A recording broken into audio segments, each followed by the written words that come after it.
саламатсыздар. Бүгінгі сабағымыздың тақырыбы PHP-де формамен жұмыс. Ең алдымен әрине біз HTML тілі арқылы форманың құрылысын құрып алуымыз қажет. HTML тілі бойынша форманы қалай құруы туралы менің каналымда видео бар, соны көруге кеңес беремін. Ары қарай осы жерге тайтлға біз форма деп тақырыбын жазайық. Денесіне форм тегін қолданамыз. Форм тегінде міндетті түрде оның атрибуттары бар. Name деген, яғни атауын берейік. Бізде атауы тест болсын. Тестовый форма болғандықтан action береміз. Әрекетіне біз файлдың атауын береміз. Actionға, яғни біз мына форманы құрдық. Осыдан кейін осы форма қандай бір іс-әрекет нәтижесін көрсетеді, сол файлдың атауын енгізейік. Мысалы, check.php. Яғни бізге тағы да жаңадан check.php деген файлды құру қажет болады. Келесі метод береміз. Методтың екі түрі бар, ол post және get. Әзірге post методын енгізейік. Ары қарай бұл методтар қалай жұмыс істейтінін сіздерге практикалық жұмыс ретінде көрсетіп түсіндіретін боламын. Келесі label тегін қолданамын. Label тегіне біз аты деген сөзді енгізейік. Яғни аты жөнін енгізу қажет. Ары қарай BR тегін қолданамыз. Және де аты жөнін енгізетін жолақ қажет. Ол бізде input. Input типі бізде болсын text. Аты бізде name. Және де placeholder енгіземіз. Placeholder бізде аты деген сөз болсын. Ары қарай BR тегі. Келесі label. Бізде email. Және де міндетті түрде әрбір жолдан кейін BR тегін, яғни жаңа жолдан басталуын жазамын. Input енгіземіз. Типі бізде text болсын. Және де атауы бізде email болсын. Placeholder міндетті түрде. Бізде email. BR тегі. Келесі label. Бізде хабарлама. Яғни нүктелі үттерді қойып өтейік. Хабарламаға біз text array деген тегті қолданамыз. Және де оның атауы бізде name. Атауы болсын message. Және хабарлама енгізу. Және де осы text array'нің ұзындығы мен енін енгізейік. Calls бізде болсын 40. Rows бізде 10 болсын. Text array осымен жабылады. BR тегін енгіземіз. Және де бізге қажеттісі ол кнопка. Кнопканы мен button кнопкасы арқылы емес, submit арқылы енгіземін. Input типі submit. Себебі біз PHP-де осы submit кнопкасын қолдануымыз қажет міндетті түрде. Button-да қолданатын болсақ, онда ол бізде обновление, яғни страницаның загрузкасын жасамайды, ал submit міндетті түрде осы страницаны обновить етіп отырады. Сол себепті біз PHP-де input тип submit-ті қолданамыз. Және де атауына done деген сөзді енгіземін. Кез келген атау бере аласыздар. Және де value кнопканың атауы бізде жіберу болсын. Сақтаймыз. Осылайша біз форманы құрып алдық. HTML тілінде енді форманы тексеру үшін біз PHP кодын қолданамыз. Біздің формамыз құрылды, бірақ та хабарлама асыға түспей қалған. Бұл жерде BR тегін ұмытып кеттік. Соны жазып, сақтап, обновить етіп көрейік. Осылайша мінекей біздің формамыз құрылып, барлығы жұмыс істеп тұр. Енді осы жерде аты жөнін енгізген кезде бізде мысалы әрбір форманы тексеру қажет. Атын енгізбей пайдаланушы жіберуді басқан кезде бізде, яғни атыңызды енгізбедіңіз, қайтадан енгізуіңізді сұраймыз деген хабарламаны шығару қажет. Және де мен бұл жерде check.php деген арнайы файлды құруымыз қажет. Осы файлды құрдым. Және де осыны ашып, ішіне PHP кодын енгіземіз. Яғни аты жөнін енгіздімі, email енгіздімі, соның барлығын тексеруіміз қажет. Ол үшін біз PHP кодын жазамыз. PHP. Және де PHP-ге біз мына сөзді енгізейік. Print_r функциясы. Және де бізде post методын қолданамыз. Және де $_post деген сөзді енгіземіз. Бұл жерде постты біз post методы қалай жұмыс істейтінін тексеріп өтейік. Неге обновить етіп көрейік. Осы жерде атын, emailді және де сәлем деген сөзді жазып көрейік. Ары қарай жіберу батырмасын басамыз.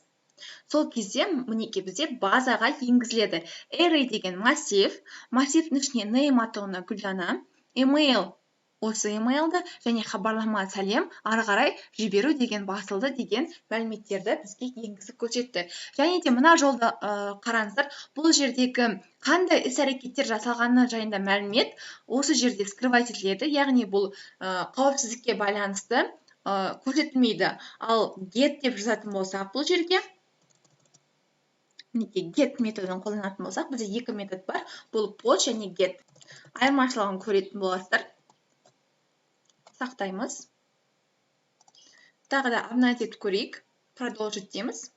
Қазіргі таңда array бос болып тұр, себебі ешқандай мәлімет енгізбедік. Енді қайтадан осы жерде обновить етіп көрейік. Мысалы, енгізейік Омарбекова деп. Осындай. Және де хабарламаға тағы да сәлем деп енгізейік. Жіберу батырмасын басамыз. Сол кезде қараңыздар, бұл жерде URL адресіне осындағы барлық іс-әрекеттер шығарылады. Бұл қауіпсіз болып табылғанмен де, ары қарайда біз осы getті қолдана алатын боламыз. Негізінде жалпы жұмыс істеу принциптерінің айырмашылықтары осында. Post деген методты қалдырамыз. Және де біз шартты операторды қолданайық. Егер де пайдаланушы атын жазбаған жағдайда бізге атыңызды енгізіңіз деген сөзді шығару қажет. Ол үшін if деген шартты операторды қолданамын. Және де post методын қолданамыз. Осы post методында біз енгіземіз атын, name деген атауы. Және де ол бізге тең болсын әзірге бос орынға. Және де кодты енгізейік, яғни атын енгізбеген кезде, бос орын болған кезде бізге экранға шығарып берсін. Атыңызды енгізіңіз. Сілтемені біз ahref арқылы енгіземіз. Ahrefтен жөндеу деген сөз шығарылсын. Және де ол бастапқы страницаға апарады. Тегін жабамыз, нүктелі үтір. Сақтаймыз. Бұл жерде бізде жолақша жабылмады. Жабамыз, сақтаймыз. Мінекей атыңызды енгізіңіз деді. Енді бұл жерде бізде сөз шығу қажет болатын. Жөндеу дегеннен кейін жабамыз. Сақтаймыз. Обновить етеміз. Мінекей жөндеу деген сөз шығарылды. Қайтадан басамыз. Неке атын енгізбей жіберетін болсақ, бізге атыңызды енгізіңіз және жөндеу дегенге батырмасы көрінеді.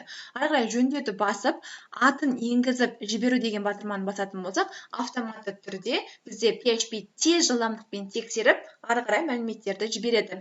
Бізге қазір көрінбейді, себебі өте үлкен тез жылдамдықта жұмыс істегендіктен біз оның қалай жұмыс істегенін көрмей қаламыз.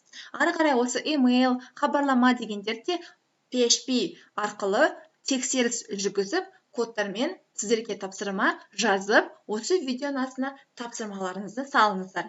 Және де тағы да бір шаблонды көрсетейін. Ол жерде біз форманы осындай түрде лейблді қолдану арқылы жасадық. Енді бір шаблонда ол үшін тағы да form деген текті қолданамыз. Action бізде бос болсын. Метод қолданамыз міндетті түрде. Post болсын ол метод. Және де осының ішінде p тегін қолданайық. P тегіне атыңыз дейік. Нүктелі үтір. Және де input енгізейік бұл жерге. Типі бізде текст болсын. Аты бізде name болсын. P тегінің ішінде. Ары қарай келесі p тегі. Бұл жерде бізде жасын енгізсін. Жасыңыз. Нүктелі үтір. Тағы да input. Типі болады текст. Атауы бізде болады age. Білесіздер, ағылшын тілінде жасы дегеніміз age. Келесі p тегіне біз input енгіземіз. Тағы да текст, бірақ бізде болады submit. Білесіздер, не үшін submit екен? Атауына ештеңе жазбаймыз. Value берейік. Value бізде жіберу. Осыны сақтаймыз. Сақтап, обновить етіп көрейік. Мінекей, қараңыз, осындай түрде де форманы құрастырсаңыз болады. Жасын енгізесіз, атын енгізесіз, және де ары қарай осы жасы мен атын бізге экранға шығарып беруі қажет. Осы index.php файлының ішіне мен жазамын сәлем. Ары қарай PHP коды echo экранға шығарып беру қажет. Мінекей HTML special charts. Осының ішіне бізде метод post болады. Post методы және де name атауы нүктелі үтір. Осы жерде HTML кодын жабамыз. Нүкте.